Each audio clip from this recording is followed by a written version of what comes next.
gun ready. Yo, what's going on, guys? Welcome back to a brand new video on the channel. Inside of today's video, we're going to be ranking all 6 new hypercharges coming with the update, which these hypercharges, bear in mind, are coming at the 4th of November after the World Finals, so we don't shift up the meta. Same with balance changes as well. We might have that after the update. We don't really know. That's going to be some time in the future as well. So this video is going to be focusing on the new hypercharges, map changes, bug fixes, and some of other meta stuff that's going to shift things up. So let's take a look at the 6th, well, the worst new hypercharge coming in the game, and now we're with Otus's hypercharge called Silent Stunner. So with this hypercharge, you stun the opponents for 1.5 seconds, and of course mute them as well, and you get the additional stat boost on top of this. So I don't think this is really going to do that too much. Like, when you consider Otus already, like, when you super someone, it's pretty much a free kill, or at least you're going to get a lot of damage, especially when you're up close. The stun is a nice effect, but I definitely think it's overkill. The great thing about it is that it only takes 2 supers to cycle through to this hypercharge, but then again, that's still a long time. That's like 26 shots. It takes a long time to cycle through to 2 Otus supers. I don't know, it's not going to be like a horrible hypercharge, you know, like some Sprout one, etc., but I just don't think it's going to be as more as an impact as the other hypercharges. So to be honest, I'm a little bit disappointed with this. Otus is getting 2 new skins, but the hypercharge itself is just a bit meh. So moving into the 5th best new hypercharge coming with the update is 8-bit's hypercharge called Aimbot. So when you throw out the hypercharge turret, it will spawn, well, the turret will basically be like a Jesse turret. It will shoot out and deal 230 damage per shot.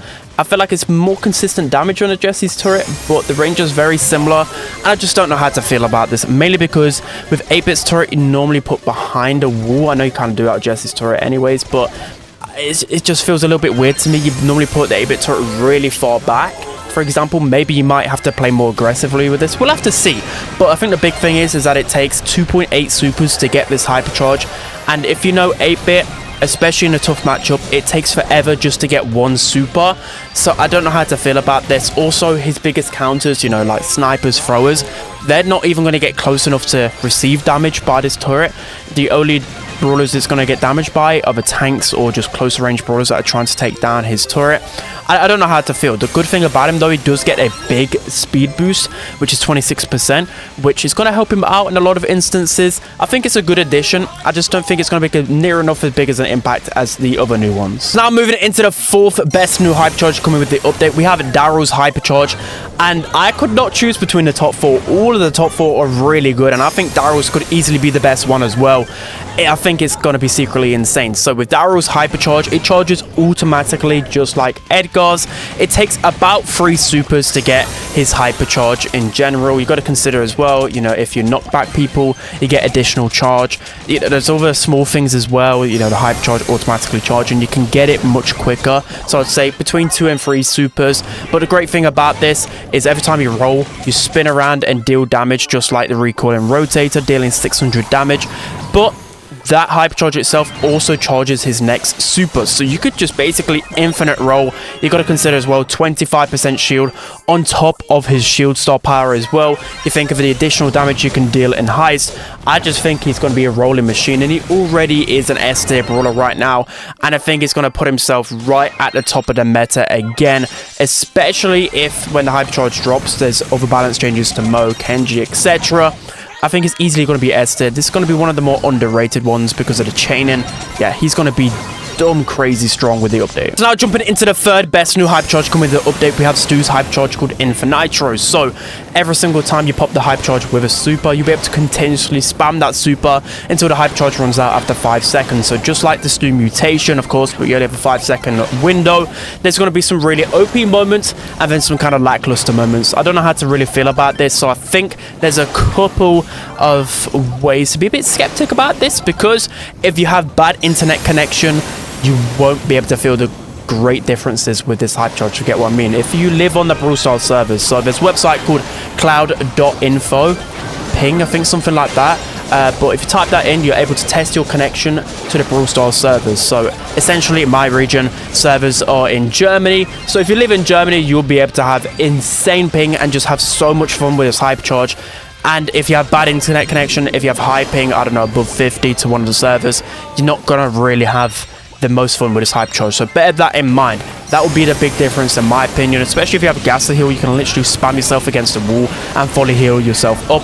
Also, a thing to bear in mind that it takes 25 hits to build up this Hypercharge. So depending on how it feels in game, you know, some Hypercharges, you might be able to get this to Hypercharge really quick in game. You just don't know. But I feel like if it takes like the whole game to charge one Hypercharge, I don't think it's going to be a good Hypercharge whatsoever. We'll have to wait and see. Also, the Stew Fire does charge up the Hypercharge as well. So a lot of things to bear in mind.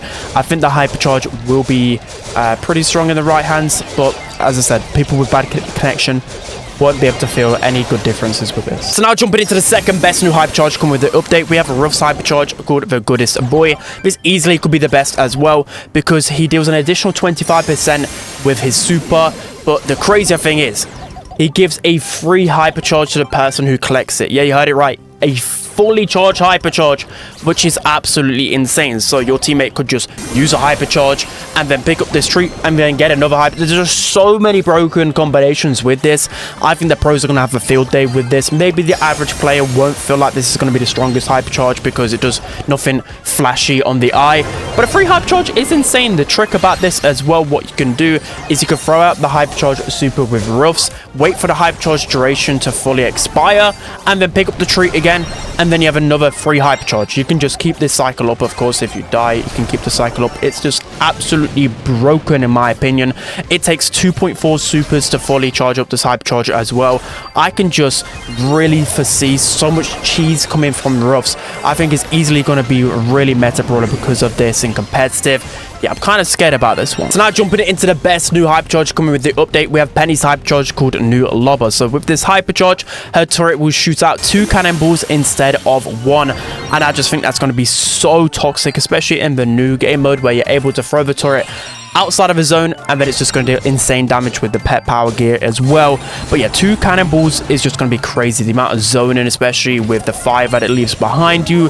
It only takes 2.8 supers to build up this Hypercharge as well. I feel like it might take a while to build up to begin with, and then the cycling will just be absolutely insane. But I just think the Hypercharge will push Penny to a new level because Penny already was an A-tier brawler, pretty slept on since the recent buff to her range, and now with the Hypercharge I just think she's going to be really hard.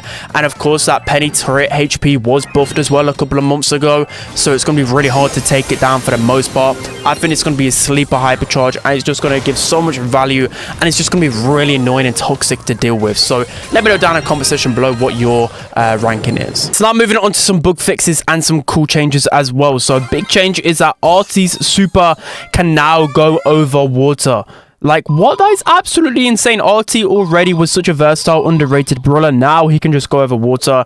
I guess that's because the 2 new brawlers have this ability as well. People are probably wondering why can't RT do this? So yeah, nice change.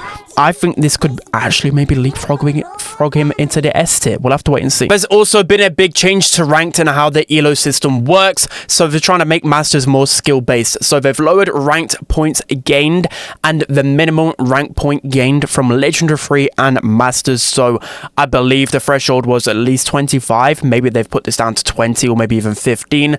And they've increased the rank point loss and minimum rank point loss for masters. So that's pretty interesting. Before I'd get around like maybe minus 170 sometimes for losing. Maybe I'll get minus 200. So I believe it's just going to be even harder to push up the ranks and you'll need more consistent wins. So this might be a good fix for masters and make ranked a bit more serious. We'll have to test it out. And finally, let's go over all the map changes. And a lot of people like to see this. So with Gem Grab, they've removed Ahead of Curve and Bear Trap, and they've replaced it with Pineapple Plaza, which looks okay, and then Corkscrew, which looks pretty interesting as well. No changes to Gem Grab. Showdown, I believe there was only one change. 55 was removed and Sunset Vista was added, which again looks pretty cool. In terms of Trio Showdown, I believe pretty much nothing has changed except for the addition of some fan-loved showdown maps. So you've got Skull Creek here, you've got Feast or Famine, you've got Dark Passage, so pretty interesting. See how that plays out.